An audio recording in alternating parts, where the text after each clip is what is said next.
ಪುತ್ತೂರು ತಾಲೂಕಿನ ಪರ್ಪುಂಜ ಕುರಿಯ ಪಂಜಳ ರಸ್ತೆಗೆ ಪ್ರಧಾನಮಂತ್ರಿ ಗ್ರಾಮ ಸಡಕ್ ಯೋಜನೆಯ ಮಳೆಹಾನಿ ಅಭಿವೃದ್ಧಿಗೆ 1,50,00,000 ಅನುದಾನದ ಕಾಮಗಾರಿಯ ಶಿಲಾನ್ಯಾಸ ಕಾರ್ಯಕ್ರಮವು ಒಳಮುಗ್ರು ಗ್ರಾಮದ ಪರ್ಪುಂಜದಲ್ಲಿ ನಡೆಯಿತು. ಬಿಜೆಪಿ ರಾಜ್ಯಾಧ್ಯಕ್ಷರಾದ ನಳಿನ್ ಕುಮಾರ್ ಕಟೀಲ್ ಅವರು ಶಿಲಾನ್ಯಾಸವನ್ನು ನೆರವೇರಿಸಿದರು.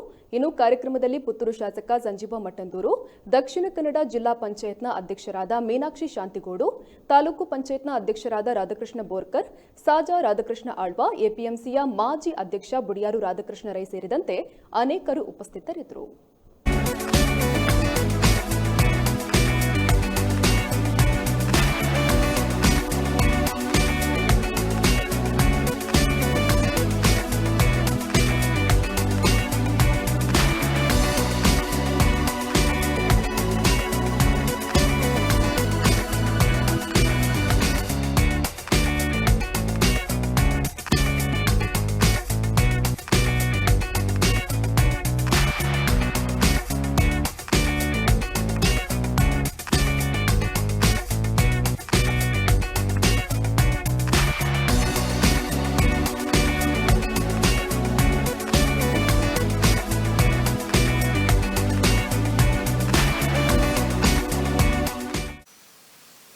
ಆ ಸಮಾಜದ ಕಟ್ಟಕಡೆಯ ವ್ಯಕ್ತಿಯ ಬದುಕು ರೂಪಿಸುವ ದೃಷ್ಟಿಯಿಂದ ಈ ದೇಶದ ಒಬ್ಬ ದೃಷ್ಟಾರ ಅಟಲ್ ಬಿಹಾರಿ ವಾಜಪೇಯಿ ಅವರ ಏನು ಕನಸಿತ್ತು, ಆ ಕನಸನ್ನು ನನಸು ಮಾಡುವ ಕೆಲಸವನ್ನು ಇವತ್ತು ನರೇಂದ್ರ ಮೋದಿ ಅವರು ಈ ಗ್ರಾಮೀಣ ಭಾಗದ ಪ್ರಧಾನಮಂತ್ರಿ ಸಡಕ್ ರಸ್ತೆ ಮಾಡುವ ಮುಖಾಂತರ ಇವತ್ತು ಮಾಡ್ತಾ ಇದ್ದಾರೆ. ಅಲ್ಲಿಯ ಒಬ್ಬ ಕೃಷಿ ಕೂಲಿ ಕಾರ್ಮಿಕ ಕೂಡ ಪೇಟೆ ಪಟ್ಟಣಗಳಿಗೆ ಒಂದು ಸರ್ವ ಋತು ರಸ್ತೆಯಲ್ಲಿ ಓಡಾಡಬೇಕು.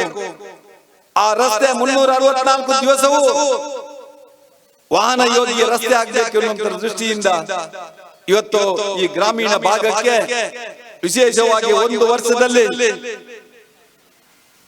ಪ್ರಧಾನಮಂತ್ರಿ ಸಡಕ್ ರಸ್ತೆಯ ಮುಖಾಂತರ ಹೊಸ ರಸ್ತೆಗಳಿಗೆ ಅದೇ ರೀತಿ 33.5 ಕೋಟಿ ಇಂತಹ ಒಮ್ಮೆ ಪ್ರಧಾನಮಂತ್ರಿ ಸಡಕ್ ರಸ್ತೆ ಆಗಿ ಇವತ್ತು 4 ರಸ್ತೆಯಲ್ಲಿ ಇರುವಂತಹ ರಸ್ತೆಗಳಿಗೆ ಸುಮಾರು 31 ಕಿಲೋಮೀಟರ್ಗೆ ಸುಮಾರು 8-9 ಕೋಟಿ ರೂಪಾಯಿಯನ್ನು ಕೊಡುವ ಮುಖಾಂತರ ಇವತ್ತು ಆ ರಸ್ತೆಯನ್ನು ಸರ್ವ ಋತು ರಸ್ತೆಯನ್ನಾಗಿ ಮಾಡುವಂತ ಕೆಲಸವನ್ನು ಮಾಡ್ತಾ ಇದ್ದಾರೆ.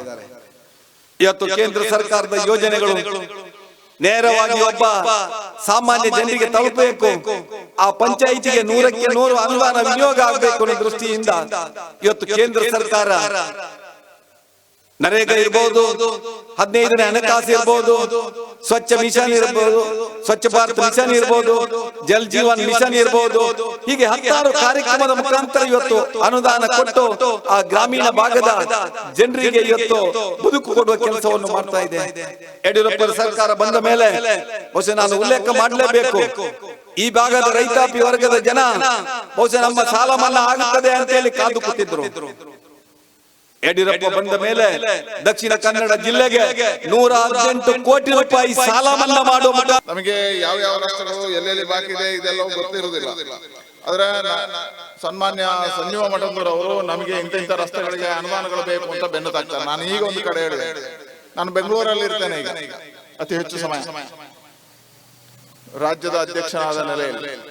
ಬೆಳಿಗ್ಗೆ 6 ಗಂಟೆಗೆ ನನ್ನ ಕಚೇರಿಗೆ ಯಾರಾದ್ರೂ ಶಾಸಕರು ಬರ್ತಾರೆ ಹೇಳಿದ್ರೆ ಅದು ಸಂಜೀವ ಮಠಂದೂರ್. ಅವ್ರು 6 ಗಂಟೆಗೆ ಬಂದು ಒಂದು ಚೀಟು ನನಗೆ ಕೊಡ್ತಾರೆ, ಇನ್ನೊಂದು ಚೀಟು ವಾಕಿಂಗ್ಗೆ 6:30 ಗಂಟೆಗೆ ನಮ್ಮ ಮುಖ್ಯಮಂತ್ರಿಗಳು ವಾಕಿಂಗ್ಗೆ ಹೋಗ್ತಾರೆ. ವಾಕಿಂಗ್ಗೆ ಹೋಗುವಾಗ ಮುಖ್ಯಮಂತ್ರಿಗಳ ಜೊತೆಯಲ್ಲಿರುವವರು ಯಾರು ಅಂತ ಹೇಳಿದ್ರೆ ಸಂಜೀವ ಮಠಂದೂರ್. ಅವರು ಖಾಲಿ ಹೋಗಲಿಲ್ಲ, ಒಂದು ಚೀಟು ಇಟ್ಕೊಂಡು ಹೋಗ್ತಾರೆ. ಯಡಿಯೂರಪ್ಪಗೆ 4 ಜೇಬು ಇದೆ, ನೋಡಿರಬಹುದು, 4 ಜೇಬು ಇದೆ, 4 ಚೀಟು ತೆಗಿತಾರೆ.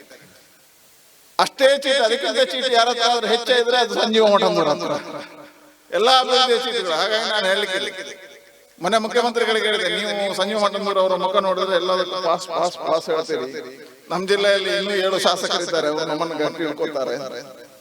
ಯಾಕೆ ಇದನ್ನು ಹೇಳಿದ್ರೆ ಹೇಳಿದ್ರೆ, ಒಬ್ಬ ಕ್ರಿಯಾಶೀಲ ಚಟುವಟಿಕೆ ಒಬ್ಬ ರಾಜಕಾರಣಿ ಇದ್ದಾಗ ಹೇಗೆ ಕ್ಷೇತ್ರ ಅಭಿವೃದ್ಧಿ ಆಗುತ್ತೆ ಅನ್ನೋದಕ್ಕೆ ಸಂಜೀವ ಮಠಂದೂರ್ ಅವರು ಅದ್ಭುತವಾಗಿರ್ತಕ್ಕಂಥ ಒಂದು ಉದಾಹರಣೆ. ಅವರಿಗೆ ಅಭಿನಂದನೆಗಳನ್ನು ಸಲ್ಲಿಸ್ತಾರೆ.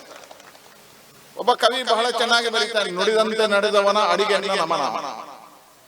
ಈ ನುಡಿದಂತೆ ನಡೆದವ ಯಾರು ಈ ರಾಜಕಾರಣದಲ್ಲಿ ಕೇಳಿದ್ರೆ, 2013ರಲ್ಲಿ ಈ ದೇಶದಲ್ಲಿ ಭಾರತೀಯ ಜನತಾ ಪಾರ್ಟಿ ಗೋವಾದ ತನ್ನ ರಾಷ್ಟ್ರೀಯ ಸಮ್ಮೇಳನದಲ್ಲಿ ಮುಂದಿನ ಭಾರತೀಯ ಜನತಾ ಪಾರ್ಟಿಯ ಪ್ರಧಾನಮಂತ್ರಿ ಅಭ್ಯರ್ಥಿ ಯಾರು ಅಂತ ಕೇಳಿದ್ರೆ ಅದು ನರೇಂದ್ರ ಮೋದಿ ಅಂತ ಹೇಳಿದ್ರು. ಆನಂತರ 1 ವರ್ಷಗಳ ಕಾಲ ನರೇಂದ್ರ ಮೋದಿ ಅವರು ಇಡೀ ದೇಶ ಸುತ್ತಾಡಿದರು. ಪ್ರಧಾನಮಂತ್ರಿ ಅಭ್ಯರ್ಥಿ ಆಗ್ತಾರೆ.